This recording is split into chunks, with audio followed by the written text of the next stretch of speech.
Sambal cowet bakar belut bikin sehah. Para pecinta pedas, mana suaranya? Ada sambal cowet Rishana yang outletnya ada di Food Court Mayasari Plaza. Buat kamu yang doyan banget pedas atau sambal-sambalan gitu, bisa coba datang ke sini ya. Yang bikin ngilernya lagi sambalnya diulek ngadadak loh, jadi beneran fresh ya. Wangi pisan dibakar langsung di atas cowet.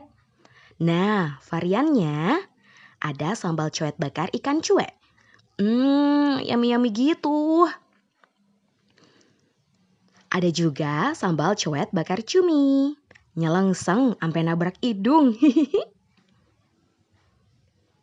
Terus ada sambal cowet bakar belut. Eits, tenang aja. Tekstur belutnya kenyal-kenyal kok. Empuk dan gak bau amis. Dijamin mantuliti lah.